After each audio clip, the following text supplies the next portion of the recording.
কেমন আছো বন্ধুরা? আমি আজকে আবার চলে এসেছি তোমাদের মাঝখানে একটা নতুন ব্লগ নিয়ে। তো আজকের রেসিপি হচ্ছে কড়াইশুঁটির কচুরি।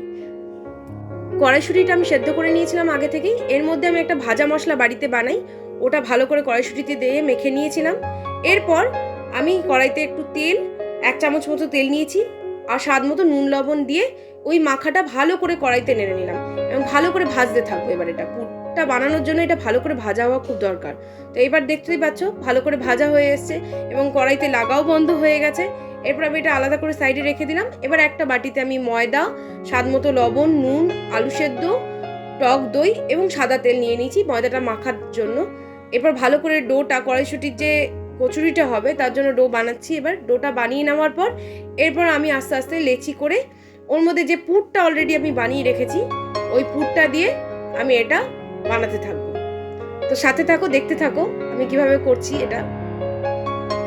এবং দেখতে দেখতে যদি তোমাদের রেসিপিটা ভালো লাগে তোমরাও বাড়িতে ট্রাই করতে পারো। এটা সময় বেশিক্ষণ লাগে না, আমি বলছি কারণ আমি নিজে এটা করেছি।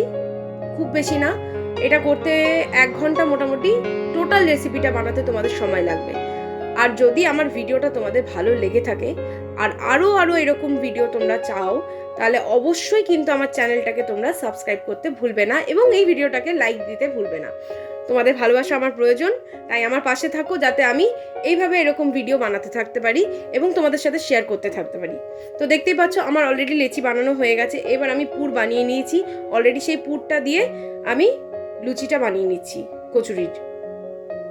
এবার এটাকে আমি ভালো করে বেলে কড়াইতে দিয়ে এবার ভাজতে থাকবো। তো অলরেডি এটা আমি বানানোর পরেই এই ভিডিওটা পোস্ট করছি। তো আমি খেয়েছি, বাড়িতেও সবাই খেয়েছে, সবার টেস্ট ভালো লেগেছে। আশা করছি তোমরাও বাড়িতে বানিয়ে এটা খেয়ে দেখলে ভালোই লাগবে তোমাদের। আর কচুরিগুলো কেমন ফুলছে টুকটুকে তেলে, ফুলকো লুচির মতো ফুলছে, সেটা দেখার জন্য কিন্তু ভিডিওটা শেষ অবধি থাকতে হবে।